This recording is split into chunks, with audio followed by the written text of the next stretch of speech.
Hey guys, so TG high court exams ఏవైతే ఉన్నాయో ఇప్పుడు జూన్లో, దానికోసం మనం ప్రిపరేషన్ చేద్దాము. డైలీ ఒక వీడియో అప్లోడ్ చేయడానికి ట్రై చేస్తాను. సో ఈరోజు ఇండియన్ హిస్టరీ టూ టాపిక్స్ చెప్తాను. ఒకటి 1857 రివోల్ట్ గురించి, ఇంకొకటి ఐఎన్సీ గురించి. ఈ రెండు చాలా ఇంపార్టెంట్ టాపిక్స్. దీంతో స్టార్ట్ చేస్తున్నాను. ఇప్పుడు ఫస్ట్ మనం 1857 రివోల్ట్ గురించి చూద్దాం. సో ఈ రివోల్ట్ అప్పుడు ఎవరున్నారు అనేది గుర్తుపెట్టుకోండి. ఓన్లీ ఇంపార్టెంట్ పాయింట్స్ ఫట్ అని డిస్కస్ చేసుకుంటూ వెళ్ళిపోదాము. 1857 రివోల్ట్ అప్పుడు మన దగ్గర గవర్నర్ జనరల్ ఎవరు? గవర్నర్ జనరల్ ఆఫ్ ఇండియా ఎవరు అంటే క్యానింగ్ అనమాట, Lord Canning. So Lord Canning. And బ్రిటిష్లో ప్రైమ్ మినిస్టర్ ఎవరు ఆ టైంలో అంటే పామర్సన్ అనమాట. ఇద్దరు నేమ్స్ చాలా ఇంపార్టెంట్. ఈ క్యానింగ్ది ఇంకొకలాగా కూడా ఇంపార్టెంట్. ఎలా అంటే హాస్టింగ్స్, బెంటిక్ అండ్ క్యానింగ్, ఇలా గుర్తుపెట్టుకోండి. Hasting, Bentinck and Canning. So Hasting ఏంటంటే గవర్నర్ ఆఫ్ బెంగాల్ నుండి గవర్నర్ జనరల్ ఆఫ్ బెంగాల్గా నేమ్ చేంజ్ చేశారనమాట. So is the first governor general of Bengal, Hastings అనేది. బెంటిక్ ఏమో William Bentinck governor general of Bengal నుండి governor general of ఇండియాగా మారుస్తారు ఆ నేమ్ని. So he is the first governor general of India. Lord Canning ఏమో గవర్నర్ జనరల్ ఆఫ్ ఇండియా ఉంటారు. After 1857 revolt తర్వాత ఈ గవర్నర్ జనరల్ ఆఫ్ ఇండియా అనే నేమ్ని వైస్రాయ్ ఆఫ్ ఇండియాగా మార్చుతారనమాట.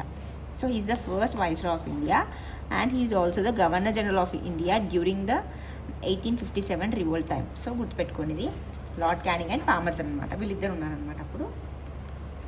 అండ్ 1857 రివోల్ట్ ఇమీడియట్ కాజ్ ఏంటి అంటే ఎన్ఫీల్డ్ రైఫిల్. ఈ ఎన్ఫీల్డ్ రైఫిల్ ఏదైతే ఉందో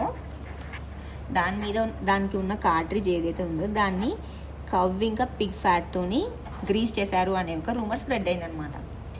అండ్ మంగల్ పాండే అనే అతను ఫస్ట్ మార్టిర్ అనమాట దీనికి. అతను ఏం చేశారంటే బరక్పూర్లో మార్చ్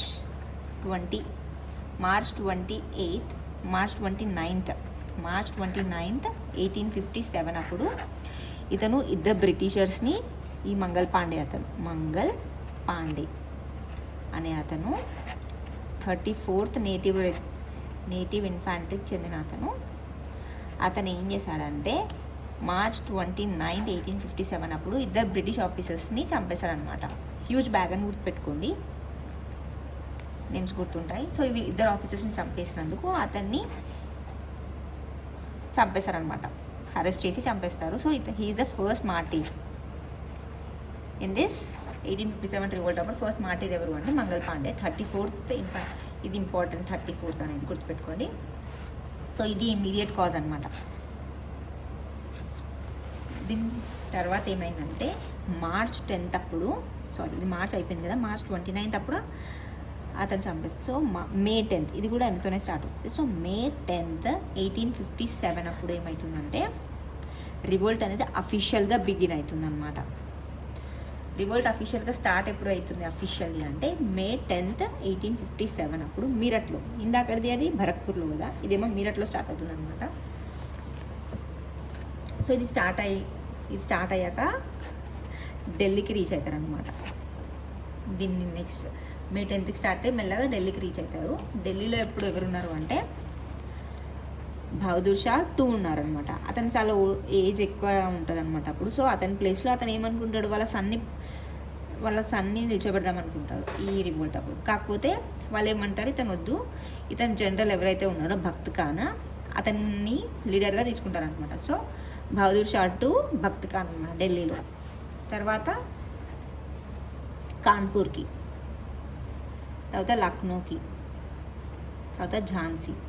సో కాన్పూర్లో ఎవరు ఉంటారు అంటే నానా సాహెబ్, అతన్ని దొందుపంత్ అని కూడా అంటారు, నానా సాహెబ్ దొందుపంత్. అండ్ ఇక్కడ ఇతనికి హెల్ప్ఫుల్గా కమాండర్ ఇన్ చీఫ్ తంతియా తోప్. ఇతని గురించి క్వశ్చన్ కూడా అడిగారు, ఇతను ఎక్కడ పుట్టాడు అని. ప్రీవియస్ టీజీ హైకోర్టు ఎగ్జామ్లో అడిగారు, ఇతను ఎక్కడ పుట్టాడు అంటే ఇతను మహారాష్ట్రలో పుడతాడు. సో గుర్తుపెట్టుకోండి, తంతియా తోప్, నానా సాహెబ్, అతనిది యాక్చువల్ నేమ్ దొందుపంత్ అండ్ తంతియా తోప్. లక్నోకి వెళ్తుంది మెల్లగా. లక్నోలో ఎవరు ఉంటారు ఆ టైంలో అంటే బేగం, హజరత్ మహల్, ఇంకా బ్రిజిస్ Kadir. And Jhansi Rani Lakshmibai.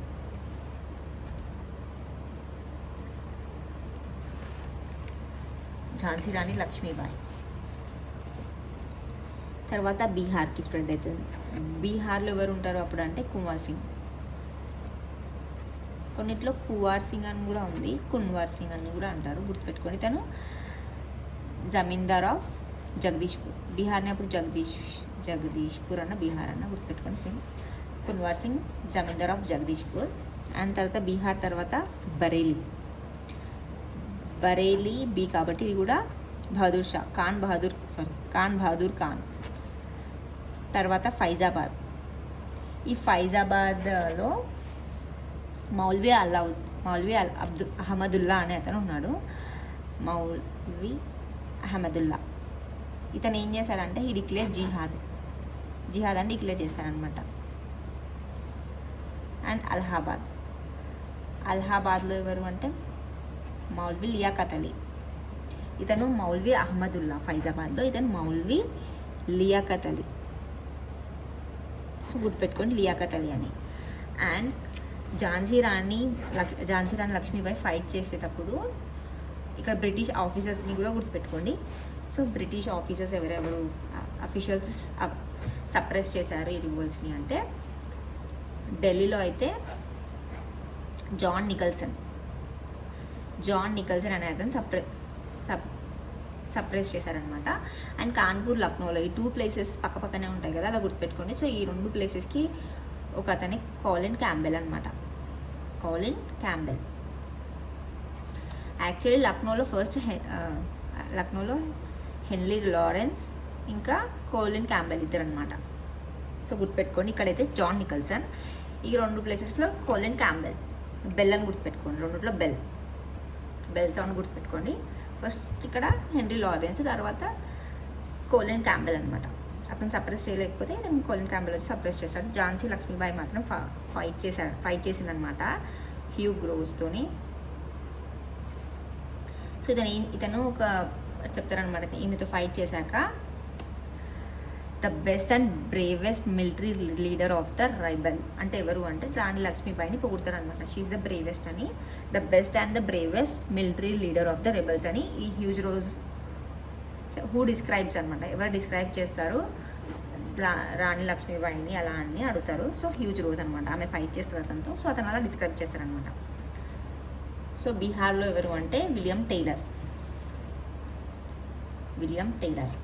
And బరేలీలో కూడా కోలిన్ క్యాంబెల్ చాలా ప్లేసెస్లో ఉంటాడు. సో బరేలీలో.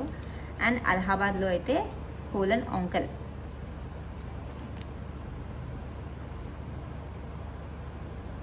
సో గుర్తుపెట్టుకోండి. జాన్ నికల్సన్ ఏమో ఢిల్లీలో, ఇక్కడ క్యాంబెల్ చాలా ఉన్నారు. అండ్ విలియం టైలర్ అయితే బీహార్లో.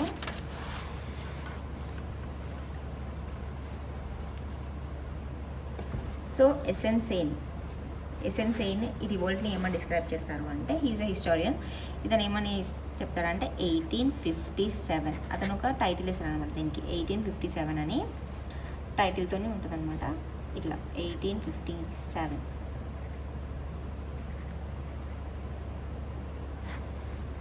విడి సవర్కర్ ఏం చెప్తారంటే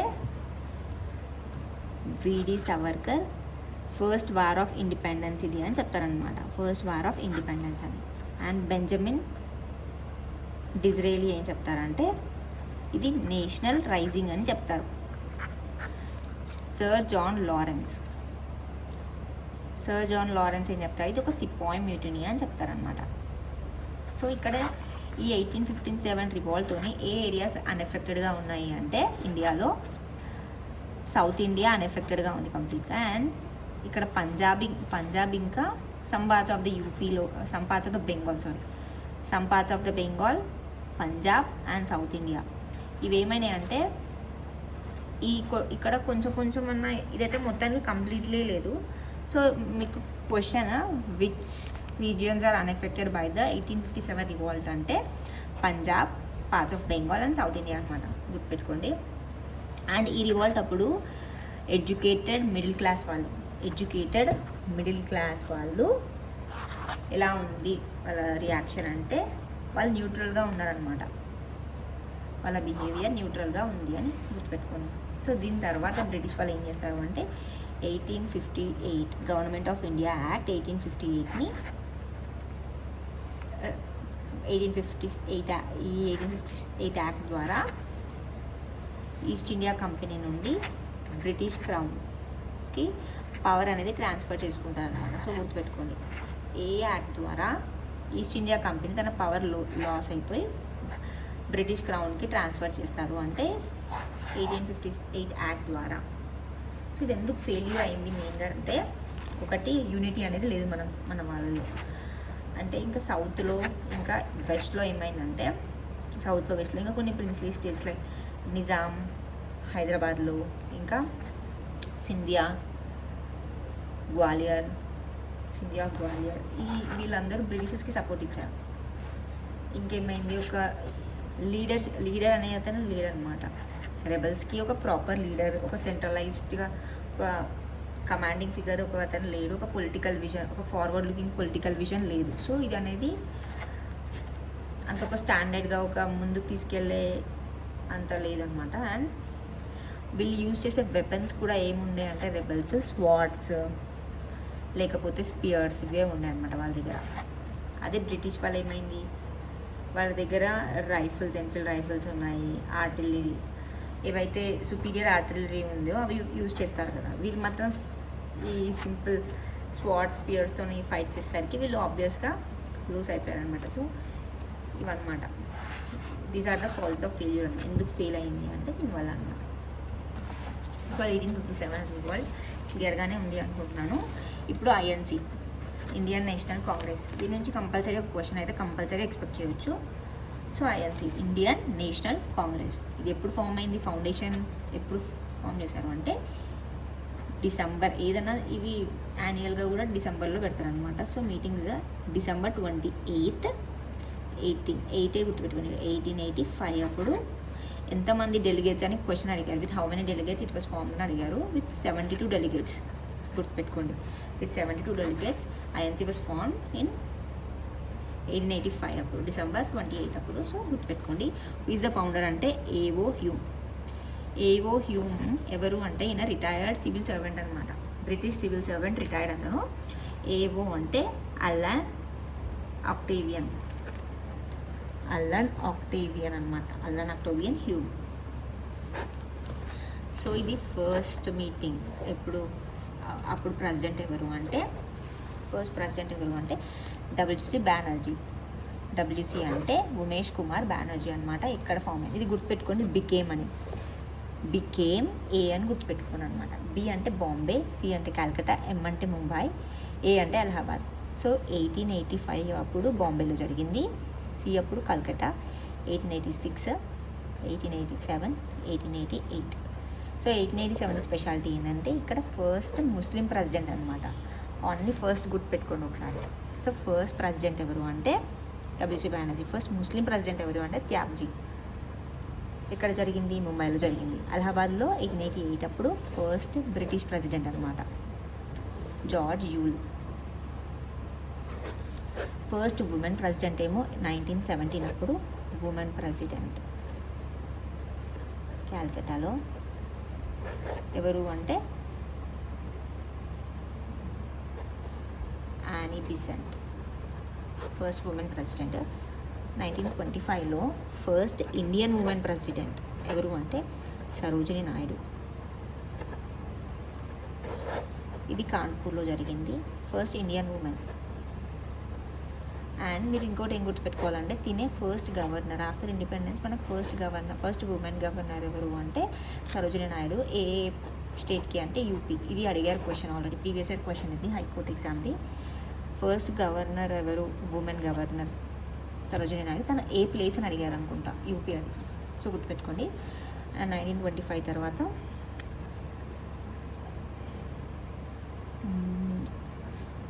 అండ్ ఫస్ట్ విలేజ్ అనుకుంటా, ఫస్ట్ విలేజ్ది ఎప్పుడు జరిగిందంటే ఫస్ట్ విలేజ్ సెషన్ 1937 అప్పుడు ఫస్ట్ విలేజ్ది ఎక్కడ జరిగింది అంటే ఫైజాపూర్లో. జవహర్లాల్ నెహ్రూ అనమాట దానికి ప్రెసిడెంట్. ఫైజాపూర్లో 1937లో జరిగిందనమాట. అండ్ ఇవన్నీ ఫస్ట్ గుర్తుపెట్టుకోండి. ఫస్ట్ ప్రెసిడెంట్, ఫస్ట్ ముస్లిం president, first British president, first women president, first Indian women president, first village session ఇక్కడ జరిగింది ఫైజాపూర్ 1937 అప్పుడు. అండ్ ఇది కాకుండా ఇంకా వేరే కూడా ఇంపార్టెంట్ సెషన్స్ ఉన్నాయి. ఏది అంటే మన వందే మాతరం 1896 అప్పుడు ఫస్ట్ టైం వందే మాతరం 89 ఇక్కడ ఆల్మోస్ట్ అన్నీ ఆల్మోస్ట్ కాదు, ఇక్కడ చాలా వరకు కాల్కటాలోనే జరిగి ఉంటాయి. చూడండి 1896 అప్పుడు కాల్కటాలో జరిగింది సెషన్. అప్పుడు నేషనల్ సాంగ్ మనది వందే మాతరం ఏదైతే ఉందో అది ఫస్ట్ టైం పాడారనమాట అప్పుడు. So Vande Mataram first time song ఎప్పుడు అని అడుగుతారు అనమాట. ఇయర్ సెషన్ ఎక్కడ జరిగిందని కూడా అడగవచ్చు. 1896 కాల్కటా అప్పుడు జరిగింది. నేషనల్ సాంగ్ పాడారు ఫస్ట్ టైం. అండ్ ఇది నేషనల్ సాంగ్ కదా, నేషనల్ యాథమ్ మన జనగణమన కదా, జనగణమన. ఇది ఎప్పుడు పాడారంటే ఎక్కడ పాడారంటే ఇది కూడా కాల్కటాలోనే పాడారు. అండ్ 1911 జనగణమన అని సిమిలర్గా ఉంటాయి కదా, 1 అని గుర్తుపెట్టుకోండి. సో 1911 అప్పుడు కాల్కటాలో జనగణమన మన నేషనల్ యాంథమ్ పాడారనమాట. సో ఈ రెండు గుర్తుపెట్టుకోండి. తర్వాత 1906 అప్పుడు స్వరాజ్ అనేది వర్డ్ యూజ్ చేశారు. స్వరాజ్ మనకు కావాలి అని దాదాబాయి నవరోజీ గారు ఫస్ట్ టైం డిమాండ్ చేశారనమాట, సెల్ఫ్ గవర్నమెంట్. అండ్ 1929 అప్పుడు పూర్ణ స్వరాజ్ జవహర్లాల్ నెహ్రూ గారు చెప్పారనమాట లాహోర్ సెషన్లో. సో ఈ రెండు గుర్తుపెట్టుకుని స్వరాజ్, పూర్ణ స్వరాజ్ 1906, 1929. ఇక్కడ దాదాబాయి నవరోజీ, ఇక్కడ జవహర్లాల్ నెహ్రూ. అండ్ స్ప్లిట్ అయిందనమాట కాంగ్రెస్, ఐఎన్సీ అనేది స్ప్లిట్ అయిపోయింది మోడరేట్ ఎక్స్ట్రీమిస్ట్గా. ఏ సెషన్లో అంటే 1907లో స్ప్లిట్ అయింది, 1916లో కలిసిందనమాట. సో స్ప్లిట్ ఎప్పుడు అయింది, సూరత్లో స్ప్లిట్ అయింది. అండ్ కలిసింది లక్నో ప్యాక్ట్లో. ఇక్కడ ముస్లిం లీగ్ కూడా కలుస్తారనమాట, లక్నో ప్యాక్ట్ అనమాట. ముస్లిం లీగ్ కూడా కలుస్తారనమాట ఐఎన్సీతో. ఇక్కడ మోడరేట్ ఎక్స్ట్రీమిస్ట్ ముస్లిమ్స్ అందరు కలుస్తారు 1916 ప్యాక్ట్. అండ్ ఇది యాక్చువల్గా నాగ్పూర్లో కండక్ట్ చేయాలన్నమాట ఈ సెషన్ని. కాకపోతే వీళ్ళు ఏమైందంటే నాగ్పూర్లో కండక్ట్ చేస్తే తిలక్ ప్రెసిడెంట్ అవుతారు కాబట్టి తిలక్ అవ్వకూడదు, ఎక్స్ట్రీమిస్ట్కి వద్దు అని చెప్పి ఇక్కడ మోడరేట్ అనే అతను ఎవరు, రాజ్ బిహారీ ఘోష్ అనే అతను ప్రెసిడెంట్ అవుతారు అనమాట. Raj Bihari Ghosh is the president during Surat split 1907 INC session అంటే రాజ్ బిహారీ ఘోష్. ఇక్కడేమో ఏసీ మజుందార్ ప్రెసిడెంట్ అనమాట. ఇక్కడ లక్నో ప్యాక్ట్ అనమాట, కలిసిపోతారు అనమాట. సో ఈ లక్నో ప్యాక్ట్ తర్వాత ఇమీడియట్గా 1917 అప్పుడే మనకి యానీ బీసెంట్, ఆమె ఎక్స్ట్రీమిస్ట్ కదా, యానీ బీసెంట్ ప్రెసిడెంట్ కదా. So she is the first women president అనమాట 1917 కాల్కటా సెషన్లో. సో ఇది అయిపోయాక గాంధీజీ ఒకటే టైం ఐఎన్సీకి ప్రెసిడెంట్ అవుతారు. అది ఎప్పుడు అంటే 1924 అప్పుడు గుర్తుపెట్టుకోండి. అంటే 1925 అప్పుడు సరోజినీ నాయుడు ప్రెసిడెంట్ అవుతుంది, ఫస్ట్ ఫీమేల్. దానికి ముందు సెషన్ అని గుర్తుపెట్టుకోండి. 1924 అప్పుడు బెల్గాంలో గాంధీ ప్రెసిడెంట్ అవుతారనమాట. ఓన్లీ సెషన్ గాంధీజీ ప్రిసైడెడ్ అనమాట. సో 1924 అయిపోయింది. 1929 అయిపోయింది పూర్ణ స్వరాజ్. అండ్ 1931. సో 1929 లాహోర్లో అయింది. 1931 కరాచీలో అయింది. ఇక్కడ జవహర్లాల్ నెహ్రూ చెప్పాను కదా ఇందాక పూర్ణ స్వరాజ్ అని. కరాచీ సెషన్లో ఏమవుతుందంటే సర్దార్ వల్లభాయ్ పటేల్ అనమాట. ఇక్కడ ఫండమెంటల్ రైట్స్ ఇంకా ఎకనామిక్ పాలసీ 2 రెజల్యూషన్స్ని పాస్ చేస్తారనమాట సర్దార్ వల్లభాయ్ పటేల్ గారు. అండ్ 1938-39 ఇదేమో హరిపురా సెషన్, ఇదేమో త్రిపుర సెషన్. ఇక్కడ ఏమైందంటే సుభాష్ చంద్ర బోస్ యాక్చువల్గా ప్రెసిడెంట్ ఉండాలి, అతను వద్దని చెప్పేసి 1939లో ఫార్వర్డ్ బ్లాక్ ఫామ్ చేస్తారనమాట. ఫార్వర్డ్ బ్లాక్ అంటే సుభాష్ చంద్ర బోస్ అనమాట 1939లో. సో దీని తర్వాత 1940 నుండి 1946 వరకు మౌలానా అబ్దుల్ కలాం ఆజాద్ 6 ఇయర్స్ పాటు కాన్సిక్యూటివ్గా ఆయన్నే ప్రెసిడెంట్గా ఉన్నారు. 1947 అప్పుడు మనకి ఇండిపెండెన్స్ వచ్చేటప్పుడు ఎవరు ఉన్నారు ప్రెసిడెంట్ అని అడుగుతారు. జేబీ కృపలాని గుర్తుపెట్టుకోండి. సో ఇక్కడ వరకు గుర్తుపెట్టుకోండి. And drain of wealth question కామన్గా అడుగుతారు కదా, డ్రైన్ ఆఫ్ వెల్త్ థియరీ ఎవరిది అంటే దాదాబాయి నవరోజీ.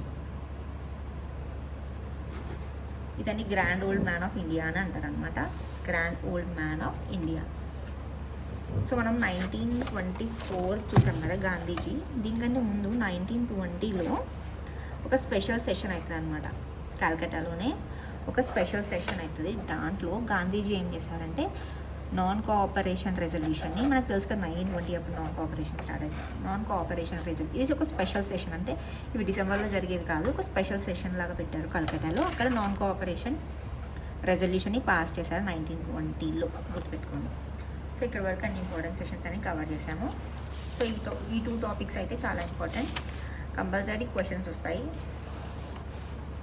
సో నెక్స్ట్ టాపిక్స్తో మళ్ళీ వేరే వీడియోలో వస్తాను.